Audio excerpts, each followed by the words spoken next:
Today, Donald Trump is leading the Republican field in all three early voting states, but Texas Senator Ted Cruz is surging in Iowa. He's now in second place there. Republican voters in Iowa also believe Cruz is most ready to be commander-in-chief. He got 67% of support.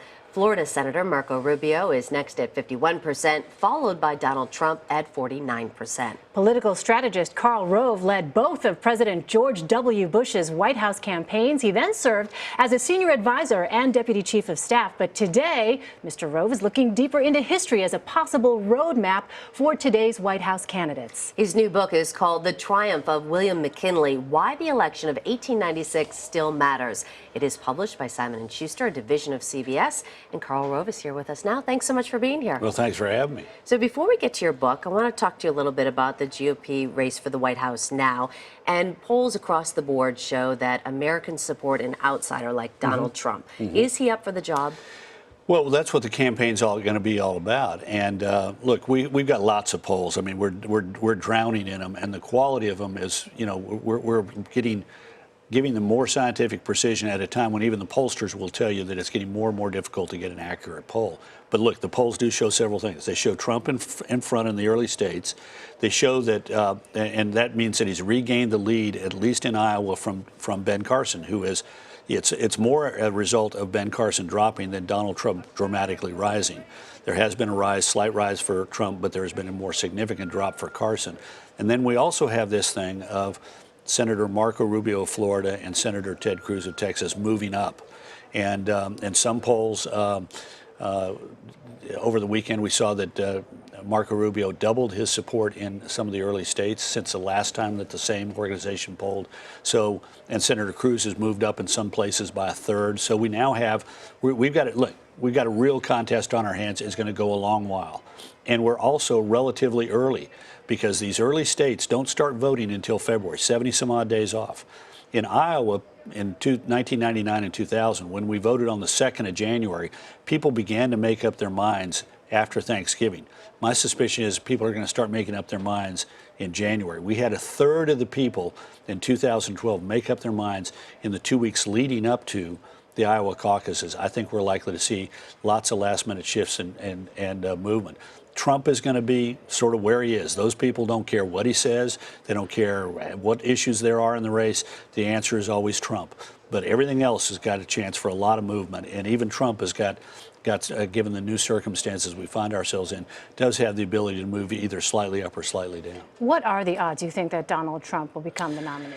Well, they aren't zero, but I think he's got a high floor and a low ceiling. I think he does have a shot at getting it. But the question is, how do you unify the rest of the Republican Party? If you've called everybody else a clown and a loser, how can you hope to get their supporters as they leave the field? If you're a supporter of say, Governor Perry of Texas, you don't necessarily have fond feelings about how Donald Trump treated your candidate as he ran and then departed. He's tangled with you. I mean, online. Oh yeah, oh sure, all the time. Yeah. We have some of that Twitter back and forth. Oh yeah, yeah. I mean, what do you make of that? What would that say if, in fact, he was the nominee? What would that say about the Republican brand? People who win are uniters. They find a way, despite all the difficulties that you have in a primary and of disagreements with fellow candidates, they find a way to unite. He's pretty harsh here, though. Called you a biased dope in one of those Oh, yeah, tweets. sure. But you know what? This is him.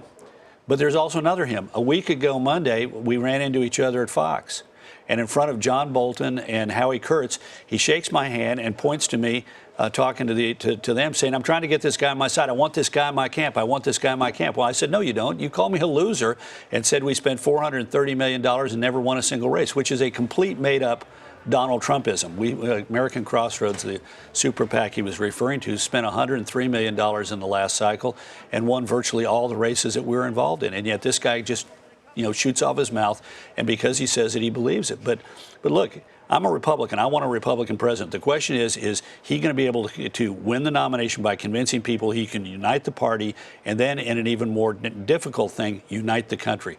People who win are people who engage in addition, not subtraction. And right now, he's done himself some good by being a subtractor. You're a loser. Everybody else is a clown. You're all morons. You're lightweights. But at some point, there's a limit to what that gets you. Well, real quickly, before we move on to another topic, would you vote for him? Because, as you said, that's the goal, to take over the White House. I'm going to wait until we see who the Republican nominee is, and I want somebody who's committed to uniting the country, uniting the party, and doesn't say that if they don't win, they're going to go off and run a third-party candidacy. What is happening with Jeb Bush? He's in a rough patch. He's in the barrel. Everybody gets to be in the barrel, and the question is, how's he going to handle it? He had a bad debate. He then has had 2.5, 3 reasonably good weeks. A second debate performance, it was better, but he's in the barrel. In politics, we oftentimes learn more about people from how they handle adversity from how they handle success.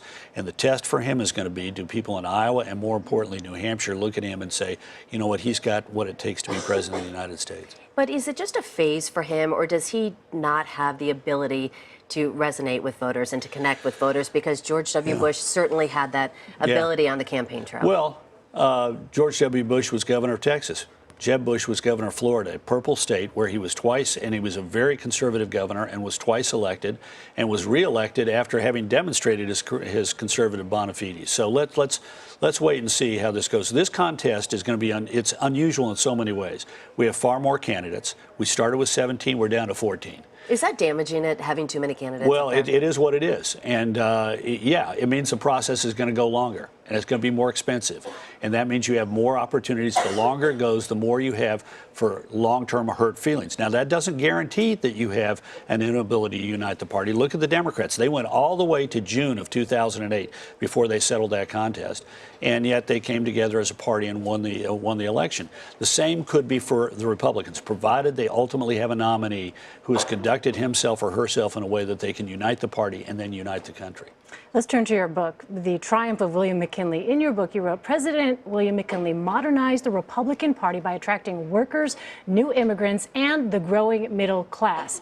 Very, very interesting to make that observation right now when we have heard a lot of the rhetoric now, not just talking about undocumented immigrants to this country, but now also the topic of Muslims, whether or not there should be a database. It's an environment, some would say, that because of national security has changed drastically. Well, first of all, the politics leading into the Gilded Age looks like today. The Gilded Age politics before 1896 it shows the political system about as broken, if not more broken, than it is today. We had 5 presidential elections in which nobody got 50% of the vote.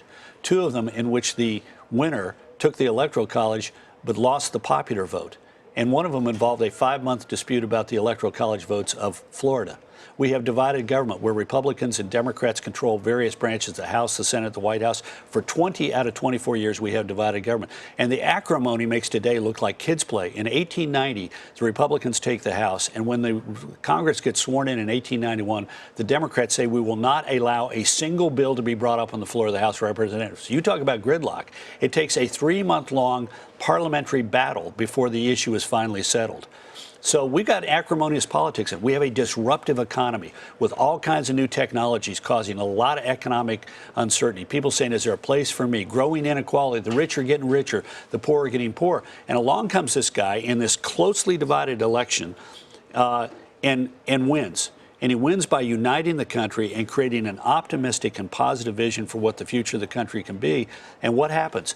We have 36 years of Republican domination.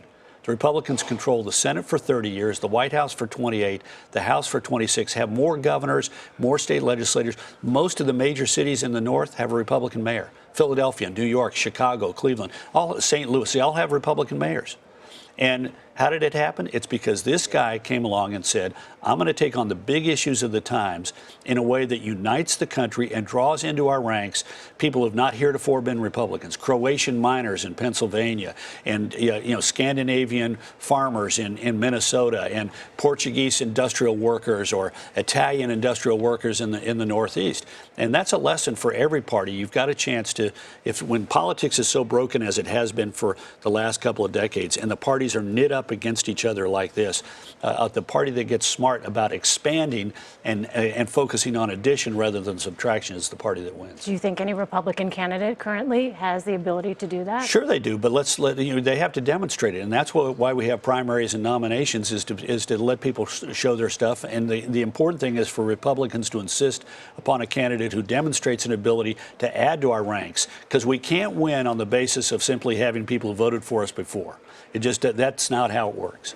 All right. Karl Rove, thank you so much for being here. And Karl's book, The Triumph of William McKinley, Why the Election of 1896 Still Matters, goes on sale tomorrow.